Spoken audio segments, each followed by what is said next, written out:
কচুয়ায় শিকড় সংবাদের আয়োজনে ঐতিহ্যবাহী ঘোগরার বিলে সাংবাদিকদের একদিনের নৌ আনন্দ ভ্রমণ সম্পন্ন। কচুয়া প্রতিনিধি মোহাম্মদ হারুনুর রশিদ। চাঁদপুরের কচুয়া থেকে নিয়মিত প্রকাশিত সাপ্তাহিক শিকড় সংবাদ পত্রিকার পরিবারের আয়োজনে একদিনের নৌ আনন্দ ভ্রমণ ও ফ্যামিলি ডে সম্পন্ন হয়েছে। শনিবার 16 আগস্ট বিকেল 3:30টায় কচুয়া উপজেলার সাচার উত্তর বাজার ব্রিজ থেকে ট্রলার যোগে চান্দিনা কচুয়ার ঘোগরার বিলের লাল মসজিদের উদ্দেশ্যে রওনা হয়ে ওই দিন বিকাল 5টায় লাল মসজিদ ও আশ্রয়কেন্দ্র এলাকায় পৌঁছেন শিকড় সংবাদ পরিবারের সদস্যবৃন্দ।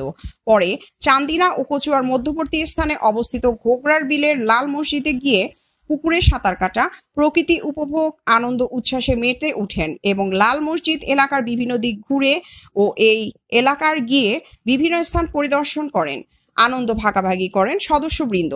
এ সময় শিকড় সংবাদ পত্রিকার সম্পাদক ও প্রকাশক জিসান আহমেদ নানু, পত্রিকার নিজস্ব প্রতিনিধি দিদারুল ইসলাম, হারুনুর রশিদ ও রাজীব সরকার সহ অন্যান্য সাংবাদিকবৃন্দ এ অন্যরকম নৌভ্রমণে অংশগ্রহণ করেন। ঘোগরার বিলে অবস্থিত লাল মসজিদের দায়িত্বরত মোহাম্মদ নুরুল ইসলাম জানান, লাল মসজিদটি দেখতে প্রতিনিয়ত বিভিন্ন এলাকা দর্শনার্থীরা ভিড় জমান। আগামী 1 বছরের মধ্যে চান্দিনার ইউপি চেয়ারম্যান ফজলুল হকের নেতৃত্বে এখানে দৃশ্যমান লাল মসজিদ নির্মাণের প্রয়োজনীয় উদ্যোগ নেওয়া হবে।